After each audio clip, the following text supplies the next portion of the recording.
Selamat sore anak-anak, apa kabarnya hari ini? Semoga kalian tetap sehat, semoga kalian tetap semangat dan tetap jaga kesehatan kalian. Hari ini kita akan mulai ibadah untuk penilaian akhir tahun. Semoga kalian di rumah masing-masing, sekalipun kita harus lewat udara, tetapi kita tetap memuji Tuhan, kita tetap mendengar firman Tuhan dengan penuh sukacita. Sebelumnya, mari kita berdoa dulu ya anak-anak. Yuk kita bersatu di dalam doa. Tuhan, kami bersyukur karena Tuhan memberkati kami, Tuhan menyertai kami hingga saat ini juga Tuhan. Kami akan bersama-sama sekalipun lewat daring untuk melaksanakan ibadah di hari ini. Persiapan penilaian akhir tahun, kiranya Tuhan memberkati kami semua. Begitu juga dengan anak-anak kami yang ada di rumah masing-masing, supaya mereka mempersiapkan diri dengan baik. Setiap dari mereka selalu mengandalkan Tuhan. Terima kasih Tuhan. Akhirnya setiap ibadah kami hari ini, kami percaya ada campur tangan dari Tuhan. Terima kasih Tuhan. Amin. Ya anak-anak, kita akan menyanyikan satu buah pujian, Biar Bumi Akan Berlalu.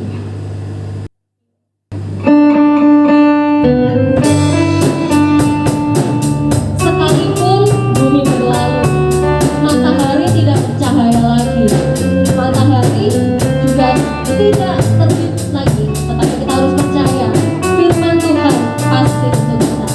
Biar bumi akan berlalu, biar bulan tak bercahaya lagi, biar langit akan bergoncang.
bersumpah bahwa Tuhan Yesus sampai sekarang, dari dulu sekarang sampai selama-lamanya tidak akan pernah berubah.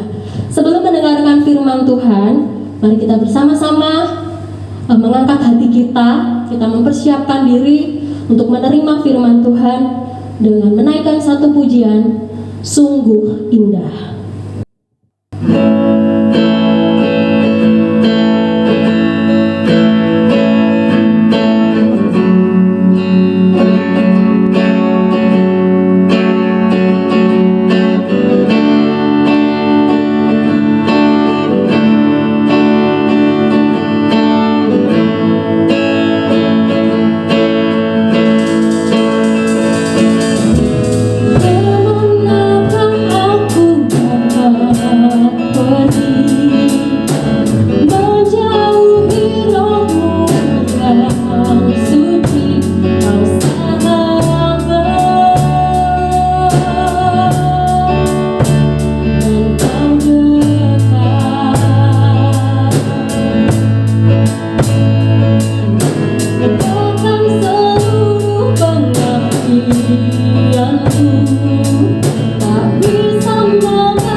Kepada Ibu Pendeta Esther Tanti Wahyuni kami persilahkan.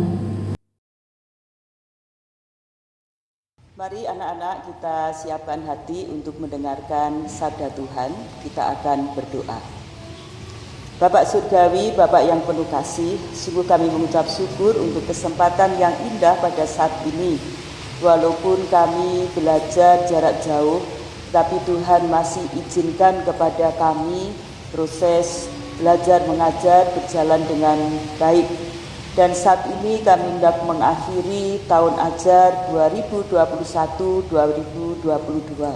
Dan sebentar anak-anakmu juga akan menyelesaikan penilaian akhir semester.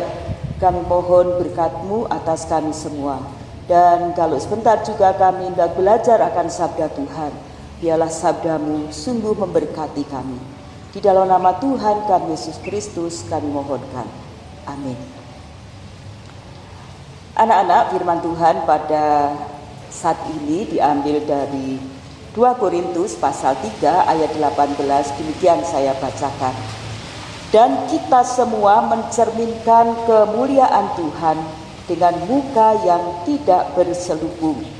Dan karena kemuliaan itu datangnya dari Tuhan yang adalah Roh, maka kita diubah menjadi serupa dengan gambarnya dalam kemuliaan yang semakin besar.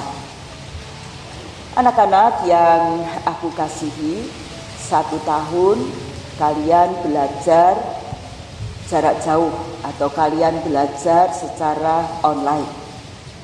Waktu 1 tahun adalah waktu yang sangat berharga bagi kita semua.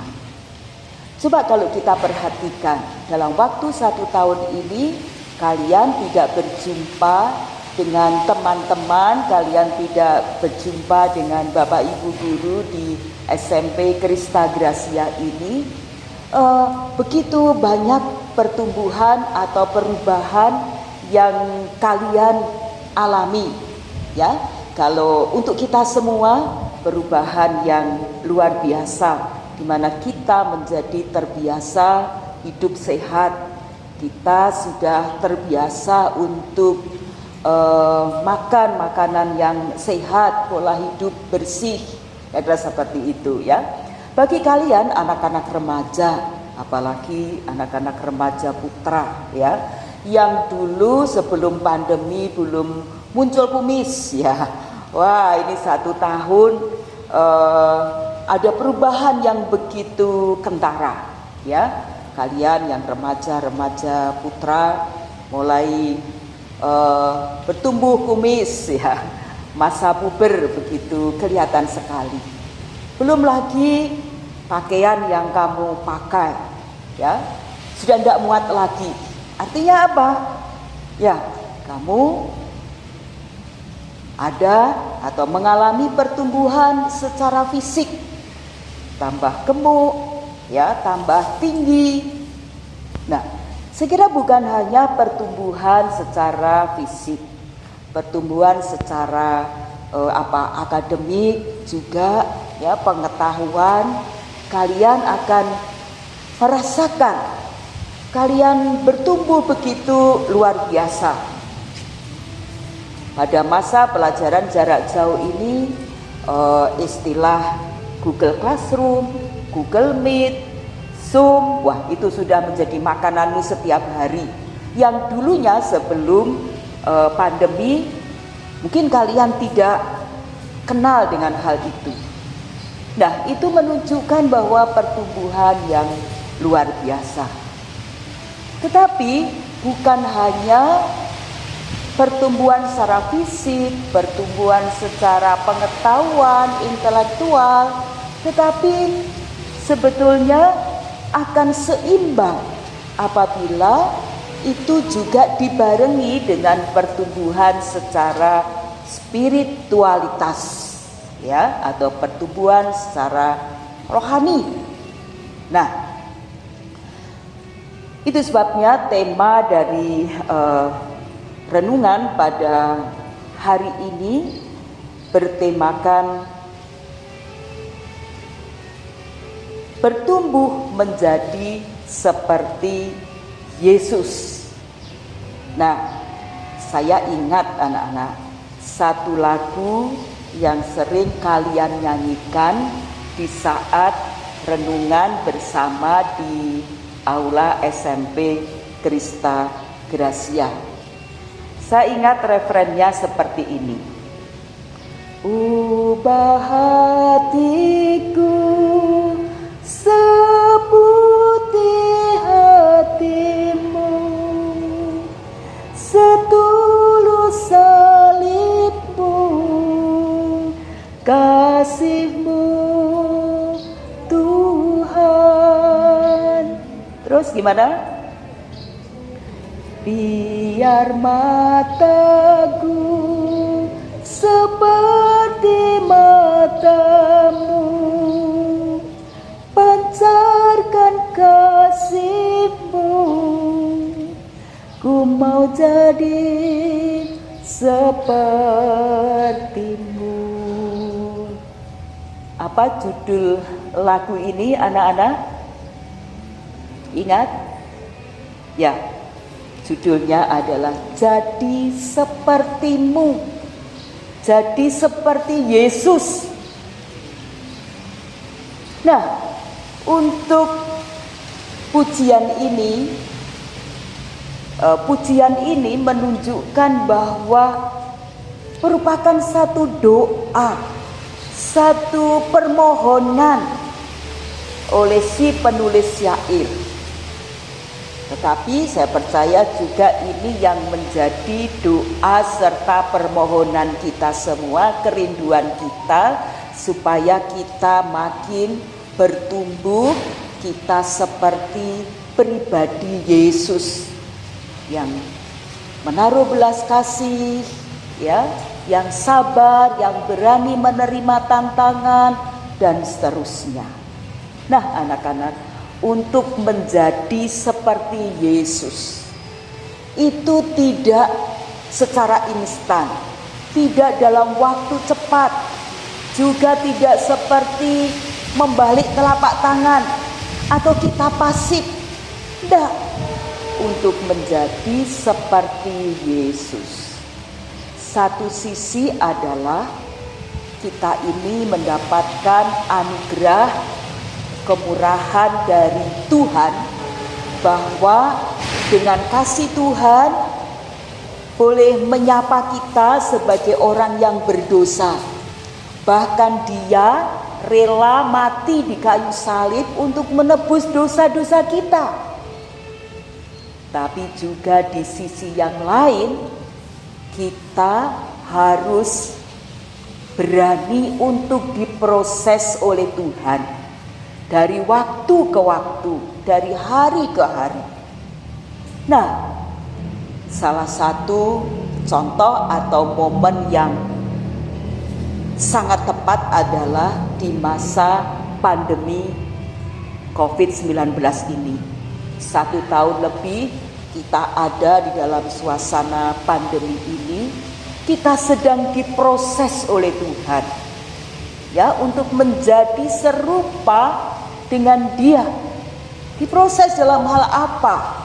Misalnya kita diproses keegoisan kita atau egosentris kita.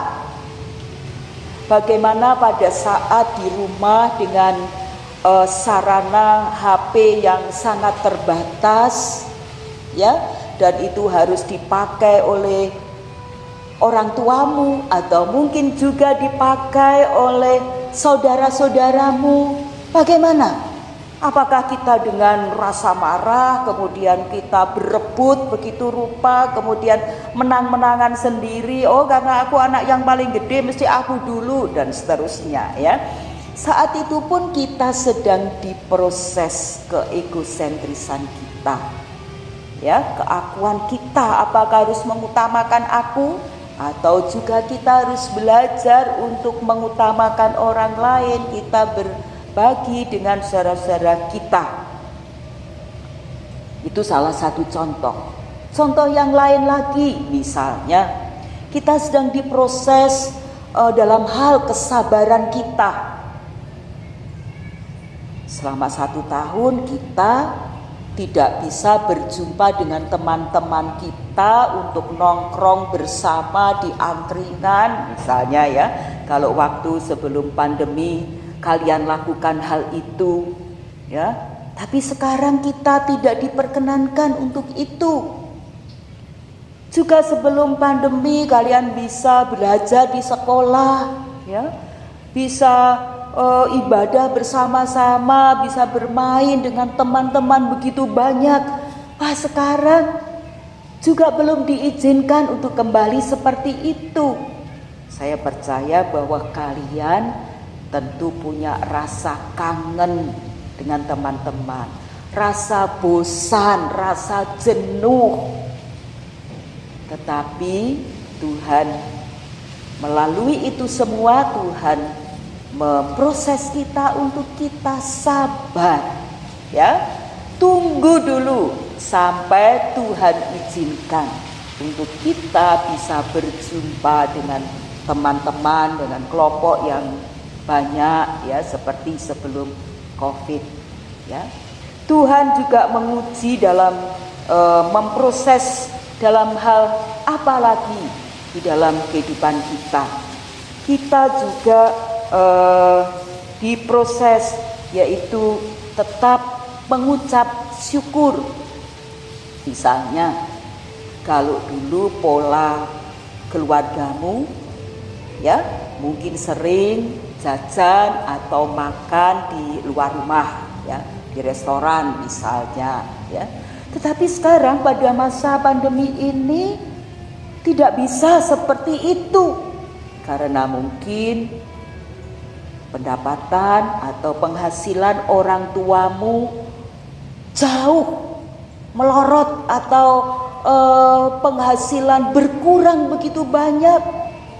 Jadi harus prihatin, harus tetap mengucap syukur walaupun masakan ibu yang sangat sederhana dan harus dimakan bersama-sama, ya, harus tetap mengucap syukur. Jangan, wah, sekarang sudah tidak bisa makan bersama-sama di restoran dan seterusnya, ya. Ini kita sedang diproses, kalian sedang diproses untuk tetap mengucap syukur. Diproses dalam hal apa lagi? Ya, diproses dalam hal melawan kemalasan. Ya, walaupun setiap hari, ya, kalian di rumah dari sekolah, wali kelasmu memberikan tugas, memberikan pelajaran secara online, dan bahkan juga mungkin hampir setiap malam melalui WA grup orang tua atau WA grup kalian, ya, wali kelas mengingatkan juga atau nagih, ini loh tugasmu, BI belum mengerjakan, si A, si B, si C, dan seterusnya.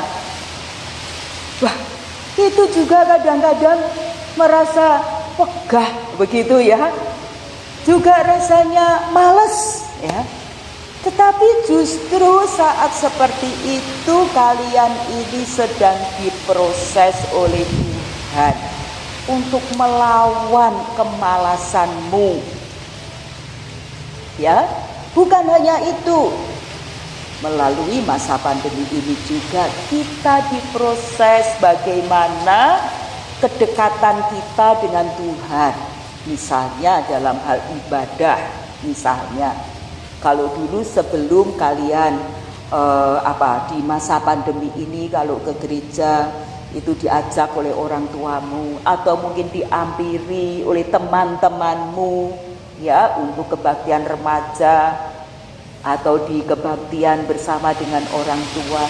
Tetapi sekarang karena semua secara online, ya, siapa yang ngampiri kamu untuk ke gereja? Siapa yang ngajak kamu ke gereja? Malah sekarang tidak boleh kan kalau ke gereja secara onsite, ya. Nah, itu justru kalian, kita semua diproses.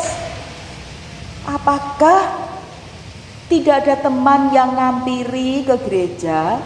Saya juga tetap beribadah secara online.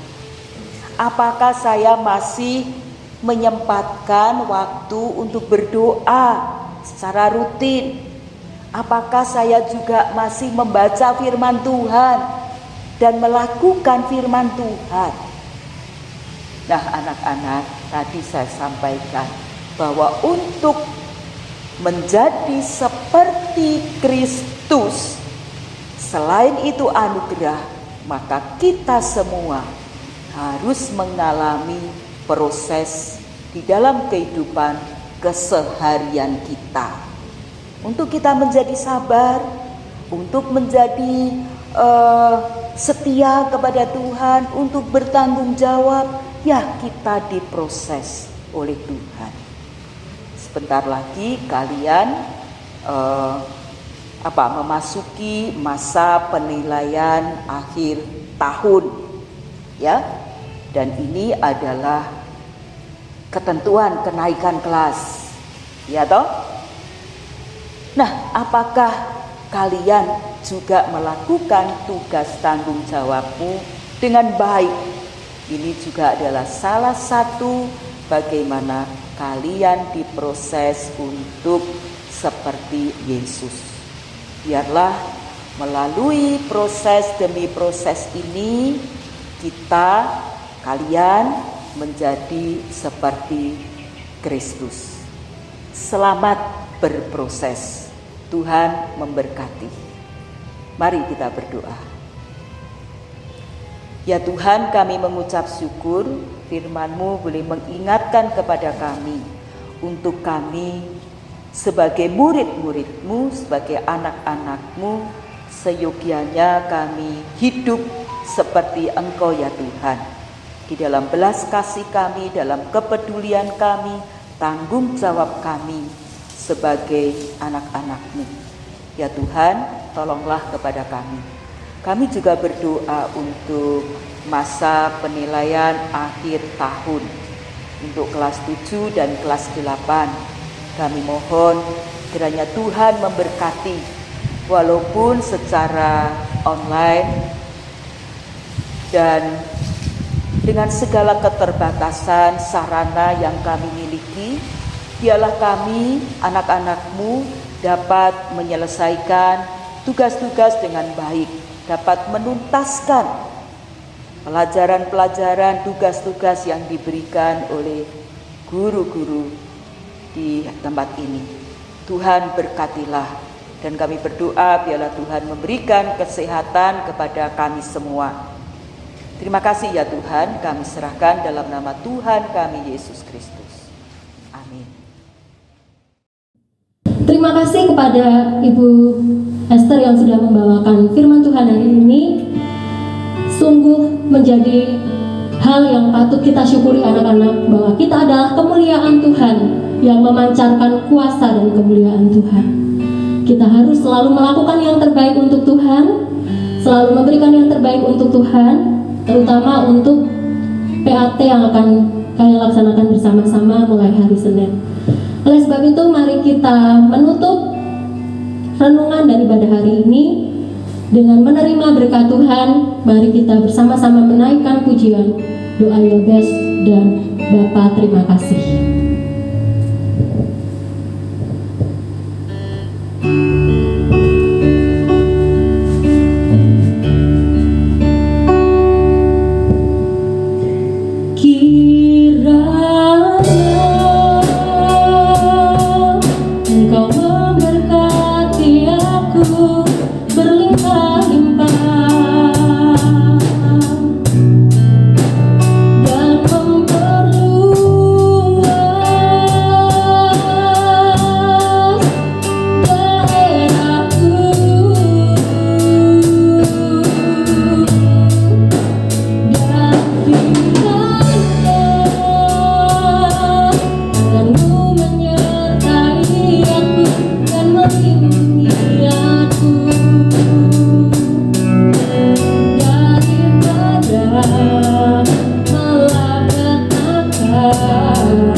Sebelum itu kita akan sama-sama menyaksikan simulasi penilaian akhir tahun.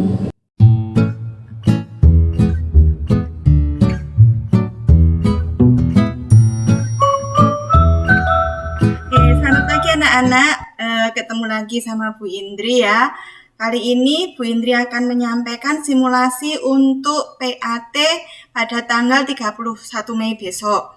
Kenapa kita harus melakukan simulasi? Karena bentuk soal dalam PAT besok itu agak berbeda dari PAT-PAT sebelumnya. Bentuk soal dalam PAT besok kita mengacu pada soal-soal AKM. Jadi kali ini kita akan simulasikannya ya. Bu Indri akan mulai simulasinya. Seperti biasa, di dalam soal pasti ada identitasnya ya. Kalian isikan saja nama kalian, kelas kalian pilih, lalu absennya, nomor berapa. Misalnya namanya Indri ya, kalian tulis Indri. Nama lengkap ya. Lalu kelas berapa? Misal kelas 8B, kalian klik B. Nomor absen kalian berapa? Kalian tuliskan di situ. Misalnya Bu Indri tuliskan saja nomor 8 ya. Lalu lanjutkan, tinggal klik berikutnya.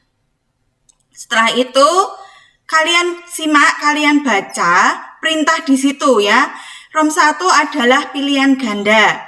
Berarti di situ kalian hanya bisa memilih satu jawaban benar ya. Diingat-ingat ya, satu jawaban benar. Jadi kalian pilih satu. Misalnya ini Bu Indri nggak usah baca aja ya, Bu Indri langsung klik nomor 1, portable berarti mudah dibawa. Misalnya seperti itu, kalian klik, lanjutkan, seterusnya sampai berakhir ROM 1. Setelah ROM 1 selesai, lanjut ke ROM 2, kalian klik berikutnya. ROM 2, kalian baca dulu ya perintahnya, di situ adalah pilihan ganda kompleks. Artinya, kalian bisa memilih lebih dari satu jawaban. Jadi jawaban benarnya tidak hanya satu, ada lebih dari satu jawaban ya. Kalian bisa klik, bisa 2, bisa 3. Seperti ini misalnya. Bu Indri nggak tahu nih, misalnya mengapa penulis membuat cerita inspiratif ini ya. Misalnya Bu Indri pilih A dan pilih B.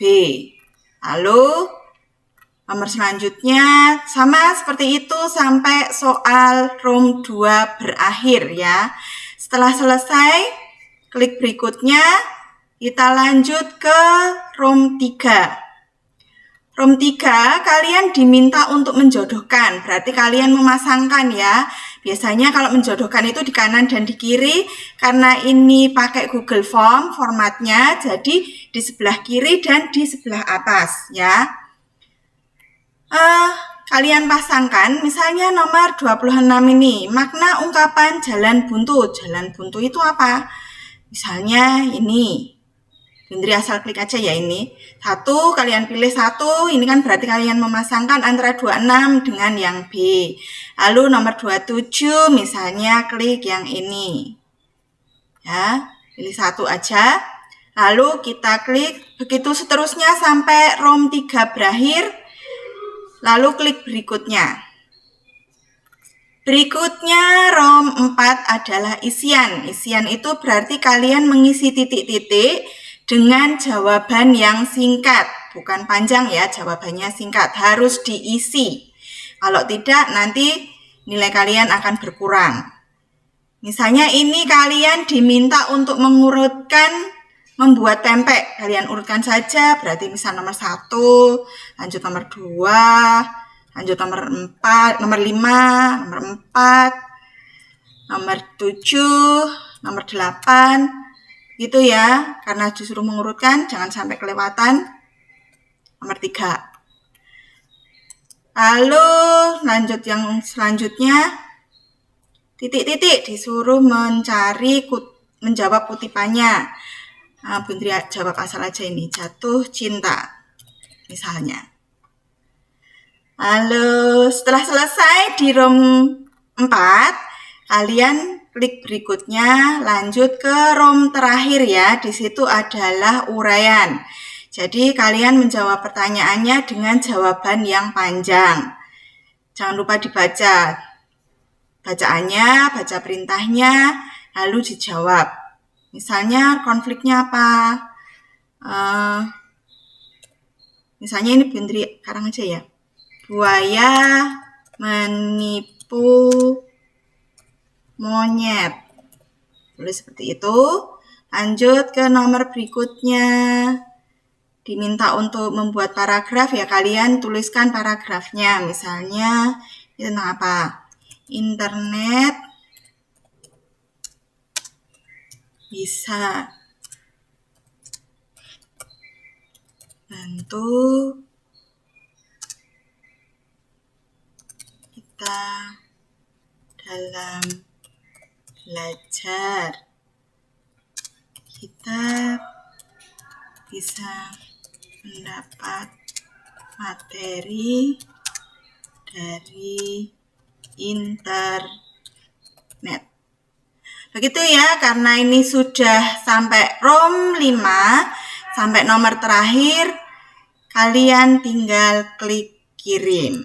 Nah, kalian sudah selesai mengerjakan PAT untuk semester ini ya. Windri harap kalian bisa sukses dalam mengerjakannya. Jangan lupa belajar, kerjakan dengan baik, cermati soalnya dengan baik, jangan terburu-buru karena waktu yang disediakan cukup untuk mengerjakan semua soal. Bahkan kadang sisa ya, tak usah terburu-buru, baca dengan baik. Sekian simulasi PAT kali ini. Sampai jumpa lagi. Semoga semua dapat nilai yang baik. Terima kasih.